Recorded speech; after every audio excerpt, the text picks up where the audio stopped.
Ողջույն բոլորին։ Մենք սովորենք զվարճանքների պարկերն ասոցացնել անհոգ ծիծաղի, ադրենալինի և երջանիկ հիշողությունների հետ, սակայն երբեմն գունավոր լույսերի և կախարդական ֆասադի հետևում թաքնված է լինում մի իրականություն, որի մասին շատերը ցանկանում են լռել։ Այնտեղ, որտեղ պետք է իրականանային երազանքները, երբեմն սկսվում են իսկական մղձավանջներ։ Այսօր մենք կբացահայտենք ամենաերջանիկ վայրերի մութ էջերը և կուսումնասիրենք այն ցնցող միջադեպերը, որտեղ վայրկյանական անզգուշությունը կամ տեխնիկական սխալը հեքիաթը վերածել են անդառնալի ողբերգության։ Պատրաստվեք, մենք սկսում ենք մեր այսօրվա հետաքննությունը։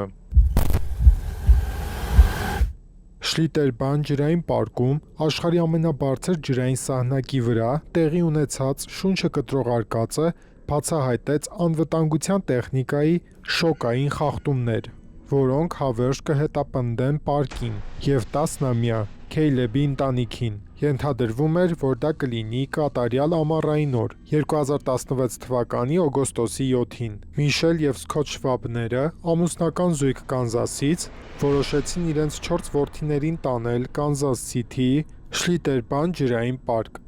Այդ օրը ընտրովի պաշտոնյաների օրն էր, հատուկ ամենամյա միջոցառում, որի ժամանակ պետական ծառայողներին և նրանց ընտանիքի անդամներին տրամադրվում է պարկի անվճար մուտք։ Սքոթի համար, ով Կանզաս նահանգի ներկայացուցիչ էր, դա զվարճալի ընտանեկան զբոսանք էր, իսկ նրանց որդիների համար՝ երազանքի իրականացում։ Քեյլեբի ողբերգության կենտրոնում Շլիտերբանի մարգարիտն էր։ Վերուկտը, ցնցող ջրային սահնակը, որի անունը գերմաներենից թարգմանաբար նշանակում է խելահեղ։ Այս սահնակի բարձրությունը 168 ֆուտ 7 դյույմ էր, մոտ 51 մետր, և այն պարզապես սովորական սահնակ չէր։ Այն այդ պահին աշխարհի ամենաբարձր ջրային սահնակն էր։ Այն նախագծել էր պարկի համասեփականատեր Ջեֆ Հենրին, և այն խոստանում էր հուզիչ ուղևորություն 17 մետրանոց վայրէջքով, կտրուկ շրջադարձներով և վիրաժներով։ Քեյլեբը չէր համբերում, թե երբ է փորձելու այն։ Սահնակ թույլատրում էին նստել ցանկացած տարիքի երեխաների, և այս որոշումը հետագայում ողբերգության վերածվեց։ Անվտանգության գծով խորհրդատուն առաջարկել էր նվազագույն տարիքը սահմանել 16 տարեկանը, սակայն նրան չլսեցին։ Արդյունքում 10-ամյա Քեյլեբին թույլ տվեցին սահել իր 12-ամյա ավագ եղբոր Նաթանի հետ միասին։ Երբ նրանք եկան պարկ, տղաները հուզված պատմեցին ծնողներին միասին սահելու իրենց պլանի մասին։ Նրանց հայրը՝ Սքոթը, տվեց մի պարզ հրահանգ, որ միասին լինեն։ Դրանք վերջին խոսքերն էին, որ նա ասաց Քեյլեբին։ Եղբայրները բարձրացան 267 աստիճաններով դեպի սահնակի գագաթը, և ամեն քայլի հետ նրանց հուզմունքն աճում էր։ Նաթանը գնաց առաջինը և հիացմունքով սահեց ներքև։ Քեյլեբն անհամբեր սպասում էր իր հերթին։ Երբ վերջապես հերթը հասավ, նա նստեց նավակի առաջին մասում, իսկ երկու կին նստեցին ետևում։ Նրանց ընդհանուր քաշը համապատասխանում էր պարկի պահանջներին, բայց այն, ինչ տեղի ունեցավ հետո, նման էր մղձավանջի։ Երբ նավակը սլացավ ներքև, պարզ դարձավ, որ ինչ-որ բան այն չէր։ Երկրորդ վայրէջքի ժամանակ նավակը թռավ օդ, պոկվելով սահնակի մակերևույթից։ Քեյլեբը, ով կշռում էր 33 կիլոգրամ, ուժգին հարվածեց մետաղական հենակին, որը պահում էր սահնակի ցանցը։ Հարվածը մահացու էր։ Քեյլեբը ակնթարթորեն գլխատվեց։ Ներքևում գտնվող վկաները սարսափով հետևում էին ծավալվող ողբերգությանը։ Քեյլեբի եղբայրը՝ Նաթանը, ով սպասում էր ներքևում, ամեն ինչ տեսավ։ Նա գոռում էր. «Եղբայրս ընկել է սահնակից»։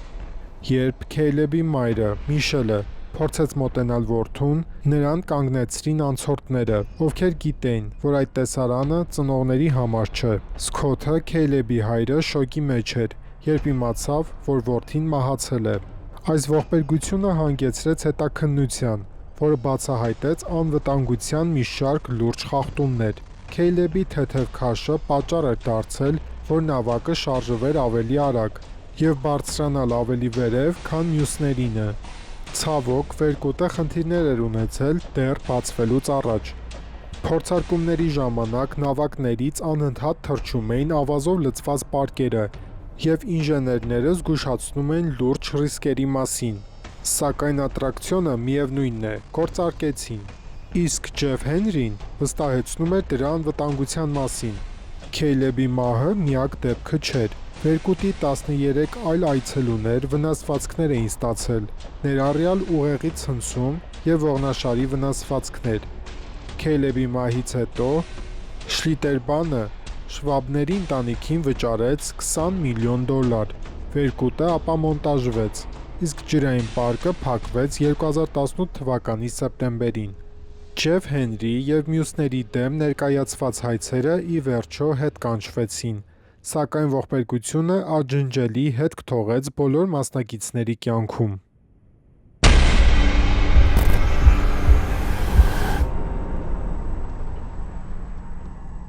Ռոզա Այալա Էսպազան սիրում էր արկածներ և ցանկանում էր պահպանել դրանց հիշողությունները իր ընտանիքի համար։ 2013 թվականի հուլիսի 13-ին այս պարկի իր առաջին այցելության ժամանակ նա որոշեց փորձել վերջին ատրակցիոնը նախքան տուն գնալը, բայց այն, ինչ սկսվել էր որպես զվարճանքի օր, ավարտվեց սարսափելի ողբերգությամբ։ Հուլիսի 13-ի տաք ամառային երեկոյին Ռոզան և նրա ընտանիքը վայելում էին Արլինգթոնի Six Flags պարկի զվարճանքները։ Ժամանակն անցնում էր և արդեն տուն վերադառնալու պահն էր, բայց Ռոզան իր անսպառ արկածախնդրությամբ որոշեց ևս մեկ անգամ սահել, և դա դարձավ նրա վերջին արկածը։ Իր 52 տարեկանում Ռոզան առաջին անգամ էր այցելում այս պարկը։ Նա էներգիայով լի կին էր, ում հետ այդ օրը նրա դուստրն ու փեսան էին։ Այս զվարճանքների այգին, որը հայտնի էր իր էքստրեմալ ատրակցիոններով, ուներ մի սահնակ, որը հատկապես գրավեց նրա ուշադրությունը՝ տեխասյան հսկան։ Դա հիբրիդային ամերիկյան գորգա էր, որը թարմացվել էր 2011 թվականին։ Դրա բարձրությունը 153 ֆունտ էր, մոտ 46 մետր, և այն համարվում էր պարկի գլխավոր ատրակցիոններից մեկը։ Սակայն այս շունչը կտրող ատրակցիոնի փայլուն մակերևույթի տակ թաքնված էր մութ պատմություն։ Տեխասյան հսկան փոխարինել էր հին փայտե սահնակներին, որոնք փակվել էին անվտանգության խնդիրների պատճառով։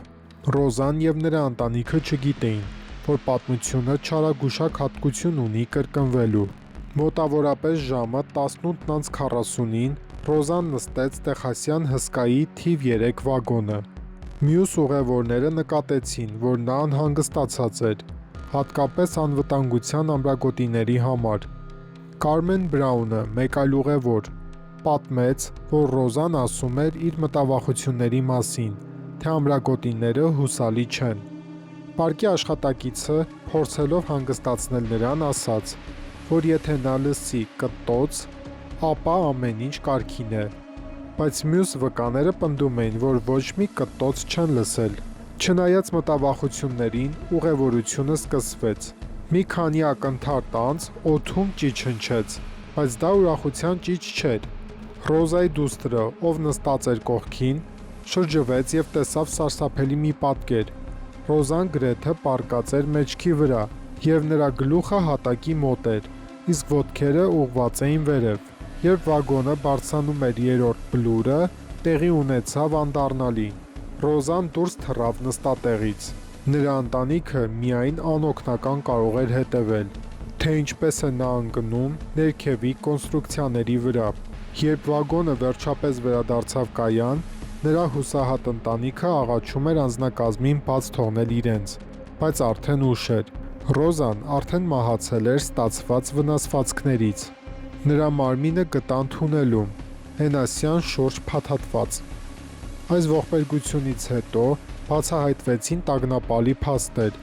Աշխատակիցները նկատել էին, որ Ռոզայի ամրակը մի փոքր ավելի բարձր էր, քան պետք է լիներ։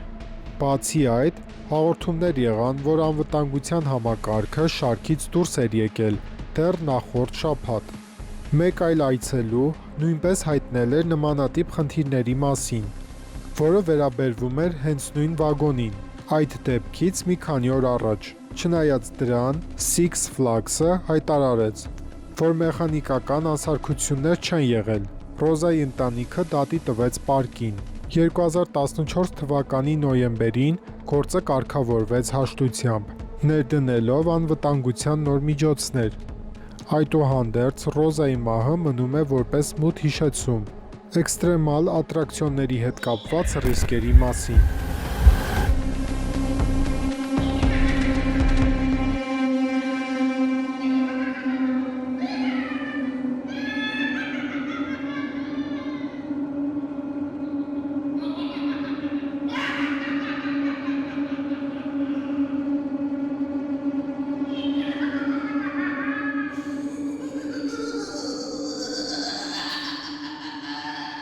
Սա Դիսնեյլենդն է, Կալիֆոռնիա, հենց Ուոլթ Դիսնեյի երևակայության ծնունդը,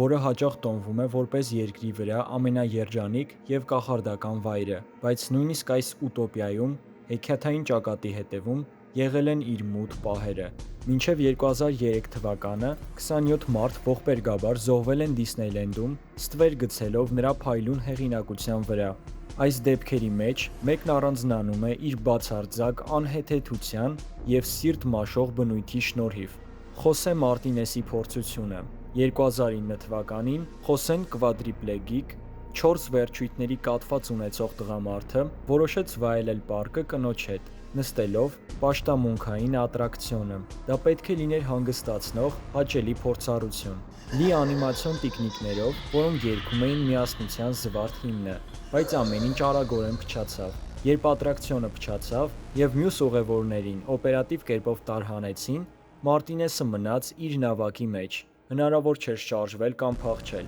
և հենց այդ ժամանակ սկսվեց իրական մղձավանջը։ 40 տանջալից րոպեների ընթացքում Մարտինեսը թակարդում էր, ստիպված էր հանդուրժել այդ ատրակցիոնի հայտնի երգը, որը հնչում էր անվերջ կրկնությամբ։ Հիմա մեզանից շատերի համար դա արդեն մղձավանջային մի բան կլիներ, բայց Մարտինեսի համար ամեն ինչ շատ ավելի վատ դասավորվեց։ Ողնուղեղի վնասվածքի պատճառով չափազանց մեծ խթանումը առաջացրեց մի վիճակ, որը կոչվում է աուտոնոմ դիսրեֆլեքսիա։ Սա բարդ տերմին է մի վտանգավոր ռեակցիայի համար, որն առաջացնում է զարկերակային ճնշման բարձրացում,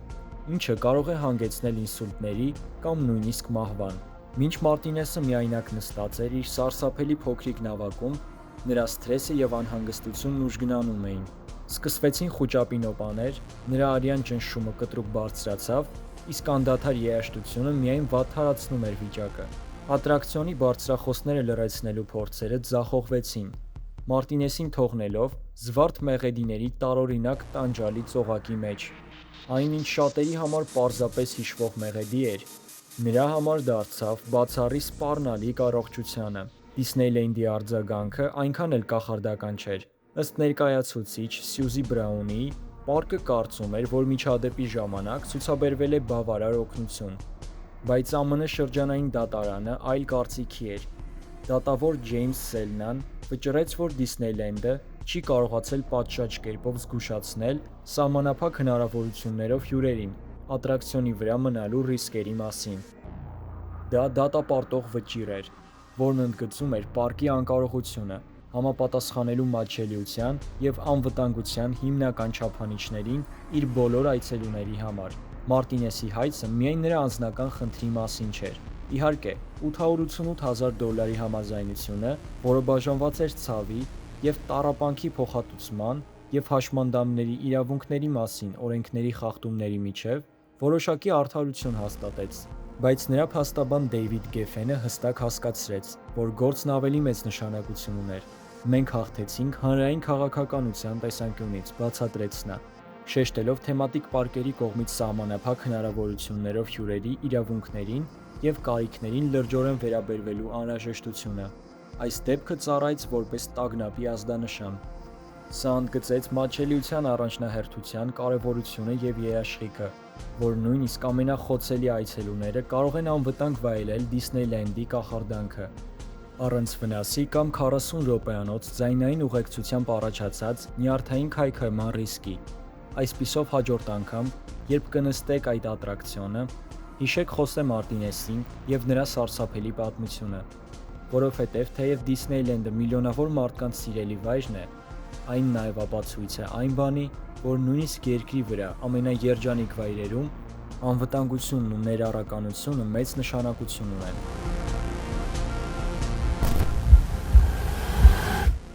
Եկեք խոսենք Դիսնեյլենդի մոնորելսի միառելս գնացքի մասին։ Այն նրբագեղորեն սլանում է այգու միջով, կարծես մի տեսարան հին գիտաֆանտաստիկ ֆիլմից։ Յուրաքանչյուր ուղևորի խոստանալով տեսարան դեպի կախարդանքը հենց առաջին շարքից։ Եվ այնուամենայնիվ, այո, ձեր մտքում հավանաբար արդեն տպավորվել է այդ աշխույժ մեղեդին՝ մոնորելս։ Տեխնիկապես դա այժմ պատկանում է Դիսնեյին, բայց չնայած նրան, որ այս սահուն հրաշքը մարմնավորում է նորարարությունն ու անվտանգությունը, կա մի կողմ, որը հիշեցնում է մեզ, որ մարդիկ միշտ չէ, որ ընդունում են ամենախելացի որոշումները։ Լսեք Թոմաս Գայ Քլիվլենդի ողբերգական պատմությունը։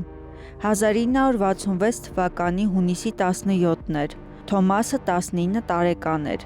Կալիֆոռնիայի Նորթրիջ քաղաքից, եւ նա ծրագիր ուներ։ Նրա ծրագիրն էր այցելել Դիսնեյլենդ։ Բավականին պարզ է հնչում, այնպես չէ, բայց պատճառներով, որոնք մենք երբեք չենք իմանա, Թոմասը որոշեց չօգտվել գլխավոր մուտքից։ Հնարավոր է նա չէր ցանկանում գումար ծախսել տոմսի վրա, կամ գուցե փնտրում էր ըմբոստության սուր զգացողություններ, կամ գուցե նա իրոք կարծում էր, որ գտել է Դիսնեյլենդ ներխուժելու լավագույն ձևը։ Ինչ էլ որ լիներ պատճառը, նա կայացրեց ճակատագրական որոշում՝ գաղտնի սողոսկել այգի, բարձրանալով մոնորելսի ուղու վրա։ Հիմա եկեք մի պահ կանգ առնենք։ Պետք է խոստովանել, որ քայլել այդպիսի ուղու վրայով, որը կառուցված է գերարագ գնացքների համար, խելամիտ որոշում չէր, բայց անցյալին նայելով մենք բոլորս էլ խելոք ենք։ Ցավոք, նա պետք է դա հասկանար դառը փորձի միջոցով, որ հնարամտությունն ու վտանգը անհամատեղելի են։ Միշտ Թոմասը զբոսնում էր ուղու վրայով, պահակը նկատեց նրան եւ անմիջապես փորձեց միջամտել։ Սպան հուսահոտորեն կոչ էր անում նրան հեռանալ ուղուց, բայց լիներ դա ադրենալինից, խուճապից, թե պարզապես անվստահությունից, Թոմասը չկանգնեց։ Գուցե նա կարծում էր, որ ավելի շատ ժամանակ ունի, կամ գուցե կարծում էր, որ կկարողանա ժամանակին փախչել։ Զգուշացումները նա չլսեց։